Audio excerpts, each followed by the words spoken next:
High, দেখো আমি এখন ঘুমোবো। এখন বাজে 10:30। আমরা 10:30 থেকে 11টার মধ্যে ঘুমিয়ে পড়ি। তো হচ্ছে পুজো চলছে, মেয়ে তো হচ্ছে গিয়ে রোজই যাচ্ছে বাবার সাথে ক্লাবে। তো কিছুক্ষণ আগেই এলো, খাওয়া দাওয়া করেই গেছিলো, এসে দেখাচ্ছে কি এনেছে। দেখো মেহেন্দি এনেছে। এখন আমি ঘুমোবো, দেখো চুল টুল বেঁধে ফেলেছি। এটা হচ্ছে কি আমার রাতে ঘুমোনোর হেয়ার স্টাইল। কেমন লাগছে বলো? হ্যাঁ, এর কিছু একটা কারণ আছে, কারণ চুলের আগাগুলো যদি খুলে রেখে ঘুমোই তাহলে কিন্তু চুলের আগা ফেটে যায়। আমার কিন্তু কখনোই চুলের আগা ফাটে না, কারণ আমি ছোটোবেলার থেকে এটা আমার অভ্যেস, মা এটা বেঁধে দিত আর আমিও একটা বাঁধি। এটা হচ্ছে কলা বিনুনি বলে, বেড়া বিনুনি বলে, কত ধরনের নাম আছে না এগুলো। হ্যাঁ, এগুলো হচ্ছে গিয়ে বিনুনি করে বিনুনির আগাটা সবসময় মুড়ে উপরে উঠিয়ে শুতে হয়, তো বালিশের ঘষা লেগে না আগা ফেটে যায়। তো এই প্রবলেমটা আমার হয় না কখনোই।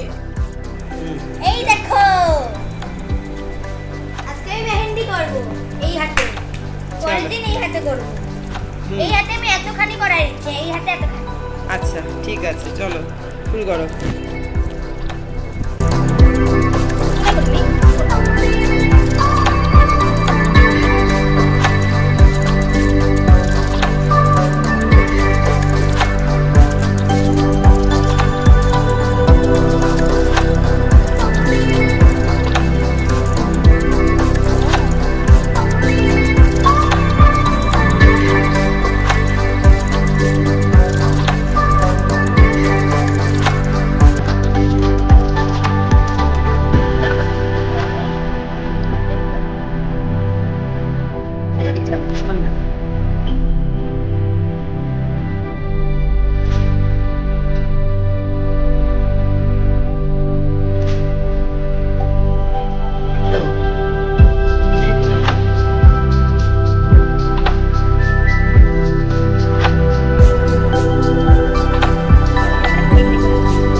আর দেখে না তুমি দেখলে দেখলাম আমি ইনস্টাগ্রামে দেখে দেখিস আছে তো আছে হ্যাঁ,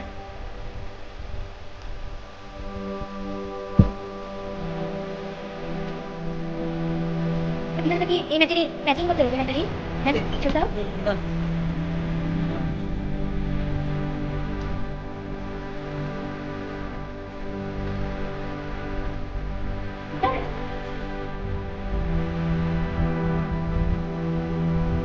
একবার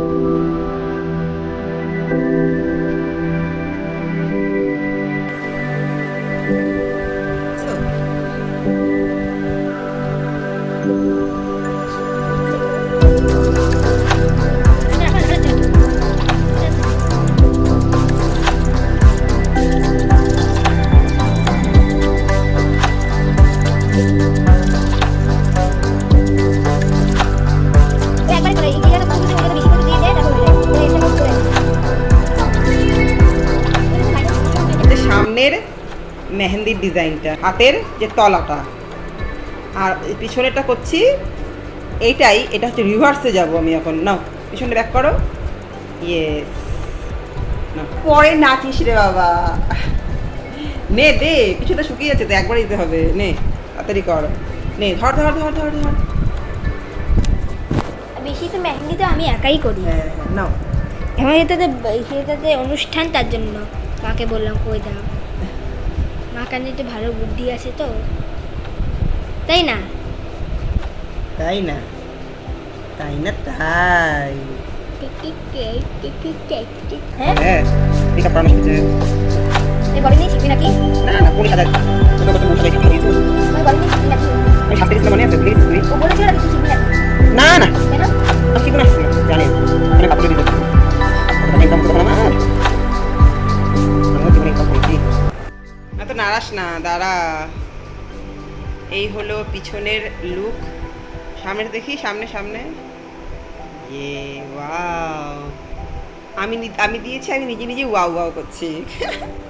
ছোটবেলায় আমি নিজে নিজেই দিতাম, আর হচ্ছে কি এখন মেয়ে, অনেক সৌভাগ্য করে মেয়ে সন্তান পেয়েছি আমি। দেখো, মেহেন্দি দিয়ে দিতে পারি, চুল বেঁধে দিতে পারি, চুলে ক্লিপ লাগিয়ে দিতে পারি, নেল পলিশ দিয়ে দিতে পারি, আর ভ্যারাইটিস রকমের ড্রেস কিনতে পারি। এটা তো আমার সবথেকে বেশি আনন্দের জিনিস। আগে যখন আমি মেয়ে ছিলাম, তখন হচ্ছে গিয়ে যখন কাপড়ের দোকানে যেতাম না, দেখতাম বাচ্চাদের, মেয়েদের ড্রেস সব থেকে সুন্দর হয়, বিশেষ করে বাচ্চাদের। আমি দেখতাম আর ভাবতাম আমি যদি পারতাম এই ড্রেসগুলো পরতে। আমি তখন নিজে পরার কথা ভাবতাম। হ্যাঁ, আমি যে ভাবতেই পারিনি ওই ড্রেসগুলো এখন আমি নিজে হাতে করে কিনতে পারবো। প্রচুর প্রচুর ড্রেস আমি কিনেছি, এখনও কিনেই যাচ্ছি। মানে কি বলবো, মেয়েদের সাজের শেষ নেই, তাই না? বিছানা উঠাইনি, এসে পড়েছি রাধিকার মেহেন্দি দেখতে। দেখি বাবা, দেখি। ও মা, কি সুন্দর লাগছে দেখো। তার মধ্যে আমার করা না, আমার একটু বেশি বেশি ভালো লাগছে। ভালো হোক যাই না হোক, আমার তো ভীষণ ভালো লাগছে ভাই। গুড মর্নিং বলে দাও সবাইকে। গুড মর্নিং বলে মানুষের ভিডিও শুরু করে, আমরা গুড মর্নিং বলে ভিডিও শেষ করছি, তাই না? ঠিক আছে, বাই।